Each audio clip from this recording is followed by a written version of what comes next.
안녕하십니까. 5월 21일 화요일 말씀 묵상 시작하겠습니다. 오늘은 민수기 5장 11절부터 22절까지 다루겠습니다. 사실은 이 이야기가 한 덩어리를 다 한꺼번에 다루려면 31절, 5장 마지막 절까지 다루어야 되는데요. 아무래도 분량이 많다 보니까 날마다 솟는 샘문이 두 번에 걸쳐서 다루고 있습니다. 그래서 오늘은 이 본문의 주제, 그러니까 그 결론을 딱 제시하기는 조금 애매해요. 하지만 이 본문이 제시하는 문제의식을 가지고서도 우리가 묵상을 해볼 수 있을 것 같습니다. 우선 우리가 민수기, 모세오경이라고 해도 되는데요. 성경의 이 주제, 민수기라는 성경의 주제에 대해서 한번 생각해 봅시다. 거룩함, 정결함입니다. 결국은 레위기도 마찬가지고요. 모세오경이 핵심적으로 이스라엘에게 요구하는 것은 거룩해야 한다, 정결해야 한다, 죄가 없어야 한다. 이걸 보여주고 있죠. 근데 이것이 이제 공동체만 그러면 되는 게 아니고 개개인, 사실 그 개개인이 모여서 이스라엘 공동체가 되는 거니까요. 그 공동체적인 거룩만이 아니라 개인적인 거룩, 개인적인 정결함도 필요했다는 것을 우리가 기억을 해야만 됩니다. 그런데 오늘 본문을 이렇게 읽어보면 좀 현대인들의 눈으로 봤을 때 좀 기괴해요. 아니, 뭐 이게 뭐냐, 해괴하다라는 느낌이 들 정도의 그런 마음이 드는데, 성경은 이 기록 당시의 현실을 반영하고 있다는 것을 인정하셔야 합니다. 즉, 이 당시에는 남녀가 동등하지 않았죠. 그렇다고 성경이 남녀는 불평등해야 한다라고 가르치고 있는 것은 절대로 아닙니다. 남녀가 평등하기를 성경은 원하고 있으나 그 현실을 완전히 배척하고 있지는 않습니다. 즉, 그 현실 가운데에서 그 적절한 타협이라고 해도 좋지만 가장 선한 선택이 무엇인가를 보여주시는 거죠. 왜냐하면 성경은 어쨌든 그 당시에 기록되어 있는 문건 아니겠습니까? 그 당시에 완벽한 남녀 평등을 성경이 가르쳐 버리면 어떻게 될까요? 사실은 피해자는 오히려 여성이 되거든요. 그렇기 때문에 그 당시 기록 현실을 반영하면서 남녀의 평등성을 요구하지만, 그러나 급진적인 변화보다는 그 생명, 함부로 남녀 평등 막 그냥 무조건 했다가는 여자들이 살아남을 수가 없습니다. 오히려 노예화되는 경우가 있거든요. 그렇기 때문에 하나님께서는 이렇게 적절한 수준에서 맞추는 그 법을 제시하신다. 이런 걸 좀 이해를 하셨으면 좋겠습니다. 여호와께서 모세에게 말씀하여 이르시되 이스라엘 자손에게 말하여 그들에게 이르라. 만일 어떤 사람의 아내가 탈선하여 남편에게 신의를 저버렸고 한 남자가 그 여자와 동침하였으나 그의 남편의 눈에 숨겨 드러나지 아니하였고 그 여자의 더러워진 일에 증인도 없고 그가 잡히지도 아니하였어도 그 남편이 의심이 생겨 그 아내를 의심하였는데 그의 아내가 더럽혀졌거나 또는 그 남편이 의심이 생겨 그 아내를 의심하였으나 그 아내가 더럽혀지지 아니하였던지 그의 아내를 데리고 제사장에게로 가서 그를 위하여 보리가루 10분의 1 에바를 헌물로 드리되 그것에 기름도 붓지 말고 유향도 두지 말라. 이는 의심의 소재요 죄악을 기억나게 하는 기억의 소재라. 네, 의심의 소재법이 제시되어 있습니다.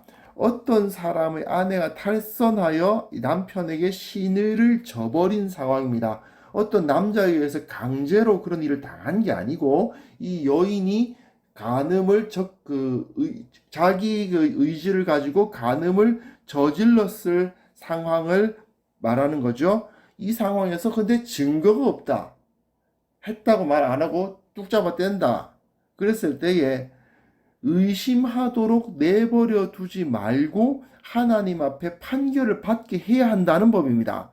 이거는 그냥 남편이 이 아내를, 그러니까 의처증이라고 할 수도 있는데, 여하튼 그 남편이 그냥 아내를 의심하는 것일 수도 있고, 또 실제로 아내가 간음을 저질렀지만 시침이 뚝 떼고 자기가 안 들켰으니까 그런 일이 없다라고 주장하는 상황일 수도 있죠. 이런 상황에서 이걸 그냥 증거가 없으니까 참는다, 그냥 넘어가자, 안 된다는 것입니다. 반드시 제사장 앞에 와서 이것의 문제를 해결함을 받아야 된다, 그 말입니다. 그런데 재미있는 것은 보통의 소재는 밀가루를 사용하는데 여기는 보릿가루를 사용합니다. 좀 그 등급이 떨어지는 가루를 사용하고 있고요. 기름이나 유향을 사용하지 않습니다. 다만 이것은 뭐냐면 이것이 이제 의심의 소재이기 때문에 기쁨과 영광을 올리는 그런 제물이 아니고 하나님으로부터 재판을 받고 있다는 것을 깨닫게 하는, 그러니까 제사를 드리기 위해서 제물을 손에 들고 있으니까 지금 하나님 앞에 서 있다는 느낌을 받게 하겠죠. 그걸 이제 깨닫게 하는 것입니다. 제사장은 그 여인을 가까이 오게 하여 여호와 앞에 세우고 토기에 거룩한 물을 담고 성막바닥의 티끌을 취하여 물에 넣고 여인을 여호와 앞에 세우고 그의 머리를 풀게 하고 기억나게 하는 소재물 곧 의심의 소재물을 그의 두 손에 두고 제사장은 저주가 되게 할 쓴 물을 자기 손에 들고 여인에게 맹세하게 하여 그에게 이르기를 내가 네 남편을 두고 탈선하여 다른 남자와 동침하여 더럽힌 일이 없으면 저주가 되게 하는 이 쓴 물의 해독을 면하리라. 그러나 내가 네 남편을 두고 탈선하여 몸을 더럽혀서 내 남편 아닌 사람과 동침하였으면 제사장이 그 여인에게 저주의 맹세를 하게 하고 그 여인에게 말할지니라. 여호와께서 내 넓적다리가 마르고 내 배가 부어서 내가 내 백성 중에 저주거리 맹세거리가 되게 하실지라. 이 저주가 되게 하는 이 물이 내 창자에 들어가서 내 배를 붓게 하고 내 넓적다리를 마르게 하리라 할 것이요 여인은 아멘 아멘 할지니라. 네. 오늘 본문은 무죄의 자기의 무죄에 대해서 그 여인으로 하여금 맹세를 시키는 거예요. 여호와 앞에 서게 합니다. 아마도 성막 문 앞이었겠죠. 그 앞에 세우고 소재물 그 보릿가루입니다. 보릿가루 10분의 1 에바를 들고 머리를 풀고 서 있습니다. 소재물을 손에 들고 한 성막 앞에 서 있으니까 이제 하나님 앞에 서 있다는 것을 깨닫게 하죠. 머리를 풀었다는 것은 슬픔을 상징한다고 보는 것이 옳습니다. 그 상황에서 제사장은 토기에 거룩한 물을 담으라고 되어 있는데 아마도 성막 안에 있는 그 물두멍이 있죠. 그 제사장들이 그 성소 안에 들어가기 위해서는 반드시 물두멍에서 손과 발을 씻어야 하는데 그 물을 아마도 떠서 성막 바닥의 티끌을 즉 흙을 넣으라고 되어 있습니다. 그 물에 흙을 타는 거예요. 그것을 저주가 되게 할 쓴 물이라고 규정을 해요. 그리고 만일 간음을 저질렀다면 이 물을 나중에 내일 본문입니다만 이 물에 다시 그 저주의 물 그를 써서 거기다 빨아 넣고 다시 그 물을 마시게 하죠.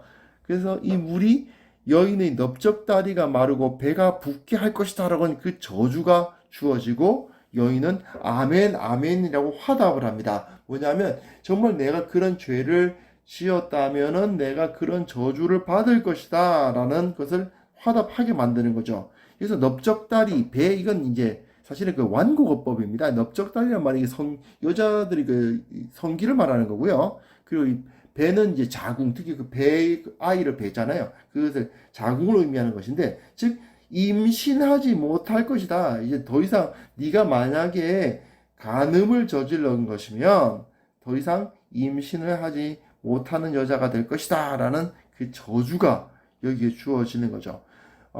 사실은 이 핵심적인 내용은 내일 본문에서 우리가 좀 더 다루겠습니다만은 여기서 중요한 건 뭐냐 하면 사실은 남자가 의심이 생겼을 때에 이러한 재판을 해야 한다고 그냥 덮어두지 말고 넘겨두지 말고 이러한 죄에 대해서 여자가 앞에 나가서 이렇게 그 맹세하도록 만들라는 겁니다.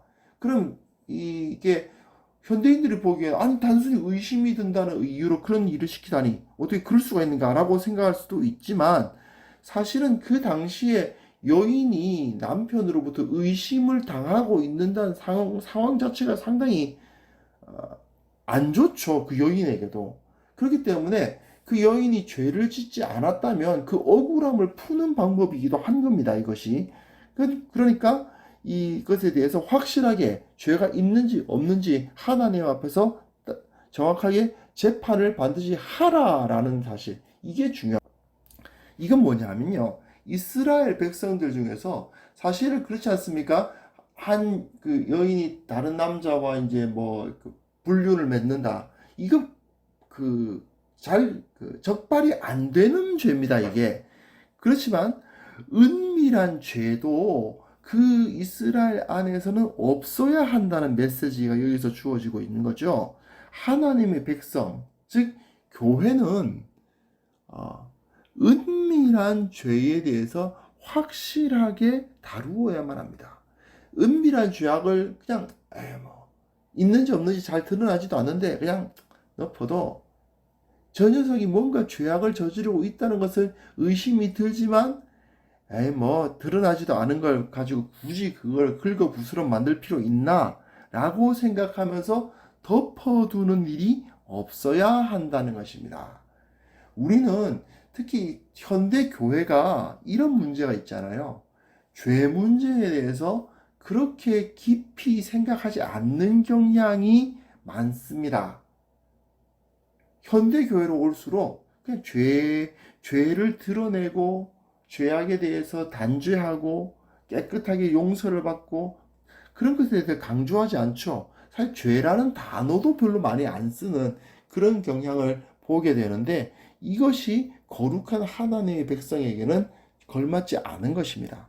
우리는 은밀한 죄라 하더라도 다른 사람에게 별로 그 피해를 주지 않는 죄라 하더라도 사실 불륜이라는 게 그렇잖아요. 물론 그 남편이 있을 경우는 이제 피해를 주지만 그러나 잘 안 보이고 다른 사람에게 어떤 특별한 해악을 손해를 끼치지 않는다고 생각되어서 특히 최근에는 어떻습니까? 사람들이 굉장히 음란해지고 있어요. 그런데도 불구하고 괜찮은 것처럼 받아들여지잖아요. 그런 것들에 대해서 교회는 확실하게 이야기를 해야 되는 것입니다. 잘못은 잘못이고 하나님 앞에 죄악은 반드시 제거되어야만 합니다. 우리가 이런 사실을 분명하게 깨달았으면 좋겠습니다. 세상 사람들이 죄로 여기지 않는다고 해서 또 다른 사람이 나의 죄를 전혀 깨닫지 못한다고 해서 하나님도 나의 죄를 못 보실 것이라고 착각해서는 안 됩니다. 우리는 하나님 앞에 서 있다는 사실을 깨닫고 우리 가운데 은밀한 죄까지도 다 해결함을 받아야 되고 주님 앞에 가지고 나아가서 용서함 받고 그 죄에 대한 대가를 치르고 그리고 하나님 앞에 정결한 자로 설 수 있기를 바랍니다. 하나님 아버지, 우리가 주님 앞에서 은밀한 죄를 가지고 있지는 않은지 나도 기억하지 않고 나도 기억하려 하지 않는 그러한 은밀한 죄 때문에 주님 앞에 가까이 나아가지 못하고 있는 것은 아닌지 돌아보게 하시고 주님께서 그것을 드러내사 회개하게 하시고 그것을 통해서 그 회개를 통해서 우리가 정결하게 되는 역사가 일어나게 하옵소서. 예수님의 이름으로